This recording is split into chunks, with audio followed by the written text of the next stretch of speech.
ఈరోజు మహర్షి అంటే ప్రపంచ చరిత్ర అందరికి కూడా గొప్ప ఇతిహాసాన్ని తెలియజెప్పిన గొప్ప మహానుభావుడు వాల్మీకి. మన అందరికీ తెలుసు. వాల్మీకి అంటే అతని పూర్వం పేరు రత్నాకరుడు. రత్నాకరుడు మనకందరిగా చిన్నప్పుడు తెలుసు కానీ ఘోర కఠోరమైన తపస్సు చేసి మరా మరా అనే అక్షరాలలో రామ రామ అని తీసి గొప్ప ఆదికవి రచించిన గొప్ప వ్యక్తి మహానుభావుడు మహర్షి వాల్మీకి. మన అందరికీ ఆదర్శం.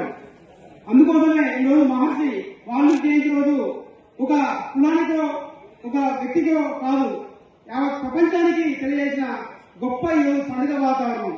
ఇతిహాసంలో గొప్ప ఇతిహాసం రామాయణం, అదేవిధంగా భారతం. అలాంటి గొప్ప కావ్యాన్ని రాసిన ఆదికవి రాసిన గొప్ప వ్యక్తి వాల్మీకి మహర్షి. కాబట్టి అతని ఆశయ సాధన కోసం, అదేవిధంగా ఆయన పోరాటం చేసిన కోసం, అందరి కోసం, మన హక్కుల కోసం, రేపు తరాల భవిష్యత్తు కోసం మనం కూడా నిలబడాల్సిన అవసరం ఉంది. కాబట్టి మనము నిజంగా కూడా ఇక్కడ బీసీలుగా మనం ఉన్నాం.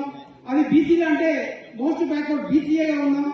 కొన్ని రాజకీయ అవకాశాలు కూడా రావాల్సిన అవకాశం ఉంది కూడా. కాబట్టి ఖచ్చితంగా మన ప్రజాప్రభుత్వంలో కూడా అందరికీ సమాన వాటా, మనం ఎంతో మన వాటా రావాల్సిన హక్కు ఉంది. కాబట్టి అందులో భాగంగా ఈ రోజు మనకు ఎమ్మెల్యే అభ్యర్థిగా నాగేశ్వరం కూడా చెప్పడం జరిగింది. రేపు భవిష్యత్తులో కూడా ఎమ్మెల్యేలో అవకాశం కూడా వాళ్ళ గురించి ఇవ్వాల్సిన అవసరం గవర్నమెంట్ కూడా నిరంతరంగా ఆలోచన చేస్తున్నారు.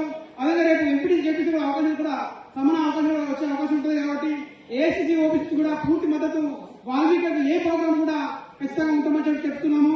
మొన్న ఢిల్లీలో కూడా తిరుమలేష్ నాయుడు గారి, అదేవిధంగా గడ్డబాబు గారి అందరూ కూడా వేదిక అందరూ కూడా రావడం జరిగింది.